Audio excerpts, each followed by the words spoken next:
Once upon a time, in a world not too far from ours, there lived a curious little girl with a thirst for adventure. Her name was Lily. And every night, before bed, she would stare out of her window at the twinkling stars and dream of faraway lands and magical creatures. One night, as the clock struck midnight, Lily's eyes fell upon something strange. Outside her window was a giant glowing balloon, unlike any she had ever seen before. It was a beautiful shade of blue, like the deepest part of the ocean, and it seemed to be floating just beyond her reach. As Lily watched in awe, the balloon suddenly began to move. It floated closer to her window and gently tapped against the glass with its nose. Startled but curious, Lily opened her window and the balloon floated right in, filling her room with a warm, inviting glow. To Lily's astonishment, the balloon had a face on it, a cheerful face with rosy cheeks and sparkling eyes. "Hello," said the balloony in a friendly voice. "My name is Balloony. Are you awake?" Lily, still rubbing the sleep from her eyes, could only nod in response. "Would you like to go on an adventure with me?" asked Balloony. And before Lily could even reply, he began to float towards the window. "Come on," he said.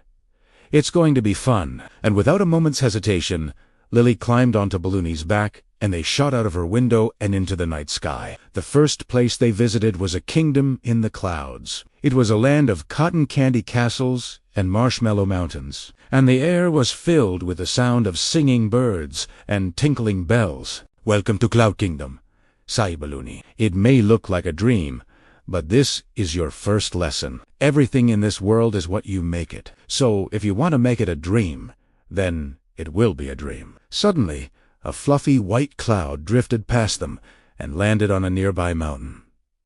"Hey, why are you here?" shouted Balloony to the cloud. "Shouldn't you be up there with the others?" "I don't want to," replied the cloud. "They're all so boring. They just float around all day doing nothing. But you look like you're having fun. Can I come with you?" Balloony turned back to Lily. "What do you think we should do?" Thinking quickly, Lily said, "Why don't we show him some of the fun things we're doing? We could start with a race." And so they did. They raced through the cotton candy clouds and over the marshmallow mountains, and the little cloud loved it. "This is so much fun!" he exclaimed. "Thank you for showing me a new way to be a cloud." As they continued their journey, they came across a wise old owl sitting on a branch. "Excuse me, Mr. Owl," said Lily. "Could you please tell us where we can find some rain?" "Oh, that's easy," said the owl. "Just go to the end of the rainbow and ask the Rain King. He'll be happy to help." So off they went, following the path of the rainbow, until they reached a magnificent castle made of shimmering diamonds and pearls. "This must be the Rain King's castle," sighed Balloony. "Let's knock on the door and see if he can help us." But before he could knock, the door swung open and a friendly-looking man stood before them. "Hello," he said with a warm smile. "I'm the Rain King. How can I help you?" "We're looking for some rain," said Lily. "Our cloud friend here wants to learn how to be a proper cloud." The Rain King chuckled. "Well, then I think I can help. You see, being a cloud is more than just floating around. It's also about bringing rain to those who need it. Do you think you can do that, little cloud?" The cloud hesitated. I don't know. I've never done anything like that before."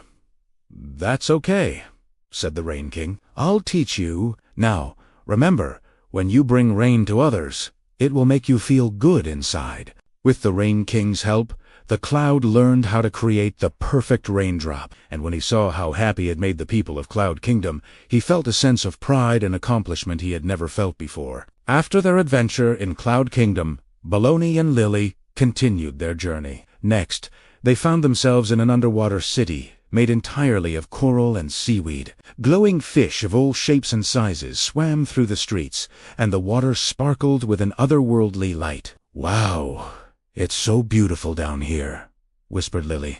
"Welcome to the underwater city," said Balloony. "Your second lesson is that sometimes the best things in life are hidden beneath the surface, just like this amazing city." As they explored the city, they met a wise old seahorse who was known for his knowledge of the ocean.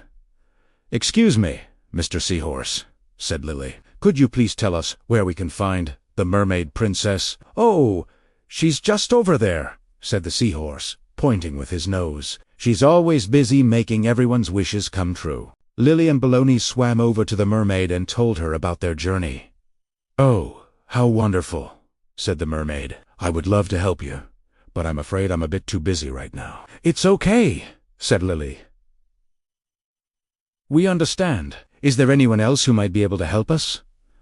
The mermaid thought for a moment. "Well, there's the starfish oracle. She lives in the deepest part of the ocean and knows everything that happens in both the sea and the sky." So off they went to find the starfish, and after a long journey, they finally reached her cave. "Greetings, Starfish Oracle," said Lily. "We were wondering if you could help us." "Of course," said the starfish. "What is it that you desire?" Lily explained their situation, and the starfish listened patiently. I see," she said at last. "I think I know just what to do." The starfish then gave Lily a magical seashell. "This will help you speak the language of the sea," she said. "With this, you'll be able to communicate with the fish, and they'll be able to help you." After thanking the starfish, Lily and Baloney returned to the mermaid, who was overjoyed to see them. "You found the starfish oracle," she exclaimed. "That's wonderful news. Now I can help you with your journey." The mermaid then led them to a beautiful grotto, where a group of dolphins were swimming. "These dolphins will take you to the next stop on your journey," she said. "Just climb on their backs and hold on tight." As the dolphins swam through the crystal-clear water, Lily couldn't help but feel a sense of wonder and awe. The underwater world was truly magical, and she couldn't wait to see what other wonders it had in store for her. Their next stop was a deep and mysterious forest filled with ancient trees and magical creatures. As they flew over the canopy, Lily noticed that the trees were singing a beautiful melody. "What are they singing about?" she asked Balloony.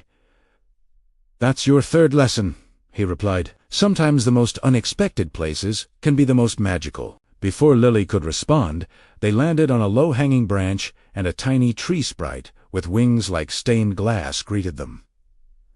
"Welcome to Whisperwood," she said. "We've been expecting ye." "Expecting us?" asked Lily.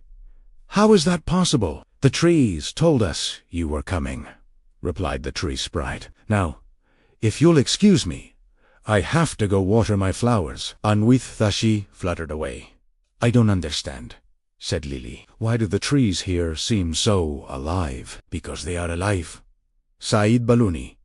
"And they're kind, too. If you listen closely, they'll share their wisdom with you." As if unque, the trees began to whisper secrets to one another, and Lily and Balloony listened intently. They learned that the trees had been singing to protect the forest from harm, and that their song had the power to heal the sick and wounded. Touched by the trees' kindness and wisdom, Lily realized that sometimes the most ordinary places can be the most extraordinary. After their adventure in Whisperwood, Baloney and Lily continued their journey until they reached a vast and endless desert made entirely of candy. There were rivers of chocolate, mountains of gummies, and fields of lollipop flowers everywhere. "Welcome to Candyland," sighed Balloony. "Your fourth and final lesson is that the sweetest things in life are often hidden in the most unexpected places." Before Lily could reply, they landed on a giant gingerbread man who was walking through the desert. "Hello," he said with a warm smile.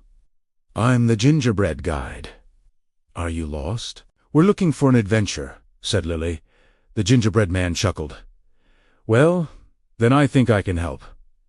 Follow me." And with that, he led them through the candy desert until they reached a magnificent palace made of chocolate and gum. "This is the Sugar Queen's palace," said the gingerbread man. "She's known for her endless supply of magic beans. Would you like to meet her?" "Yes, please," said Lily. The gingerbread man knocked on the palace doors, and they were soon ushered into the throne room, where a beautiful woman sat on a throne made of pure sugar. "Hello," said the Sugar Queen.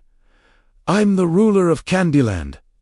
How can I help you?" "We were hoping you could help us find some magic beans," sighed Balloony. "We need them to get home."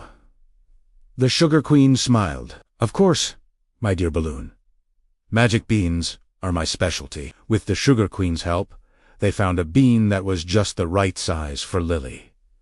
Then the gingerbread man led them to a patch of fertile soil where they could plant it. "Here you go," he said, handing Lily a small shovel. "Now you just have to believe in the magic." As Lily planted the bean and watered it with her own tears, she closed her eyes and wished for a way to return home. Suddenly, the bean sprouted and grew into a giant beanstalk that reached all the way to the sky. "Oh, look!" whispered Lily.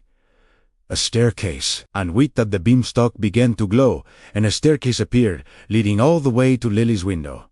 "It's time to go home," sighed Balloony. "Thank you for coming on this adventure with me, Lily. I hope you enjoyed it." "I did," replied Lily.